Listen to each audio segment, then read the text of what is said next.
issue, no? Na, in fact, nakita ko yung lumabas yung issue pagkaganding ko sa Cebu kaninang umaga.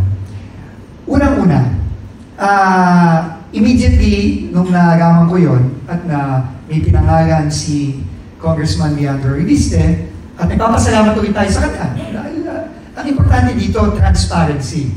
No, kailangan talaga, lalo na para sa mga taga-gobyerno, na open book ang buhay ng mga taga-gobyerno. Ganun talaga eh. No, ganun talaga. Kaya kinausap ko agad-agad si Undersecretary Ari Perez. At sinabi ko sa kanya na niname ka ni Congressman Reviste, although si Congressman Reviste din naman nagsabi na these are based on rumors, etc. May mga narinig siya o binabasa din niya sa mga dating mga balita o kung ano man. Kinausap ko si Undersecretary Perez at sinabi ko, iimbestigahan natin ito. Kasi yun ang kabigin-biginan ng Pangulo sa atin. Na kailangan linisin natin ang DPWH. At ang paglilinis ay walang sinisino, walang sinasanto. Kahit na dati nang nandyan, wala na dyan, nag-resign na, dating administrasyon, o kahit yung mga taong ako mismo ang nagdala. Wala tayong sinisino.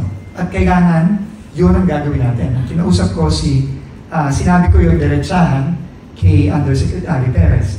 Pero, ang sinabi niya sa akin, unang-una, wini-welcome niya yun, pero ayaw niyang makasagabal at ayaw niyang maging distraction ito dahil alam niya na napakabigat ng kailangan natin gawin at siya ay nag-tender ng irrevocable resignation. At ito, syempre, ay tinanggap ko na.